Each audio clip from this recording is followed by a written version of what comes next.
Hi everyone and welcome to a new video of Plant Yes. In this video I'm going to repot this plant, the Philodendron Painted Lady.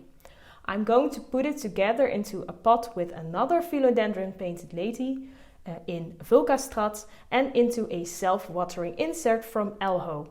I'm also going to use a plant stake to make it look very beautiful. It would really help me if you could subscribe to my channel and give a thumbs up to this video.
Thank you for watching this video on the repot of the Philodendron Painted Lady. If you've enjoyed it, make sure to give a thumbs up to this video and subscribe to my channel. Have a look around and start to grow your knowledge. Bye!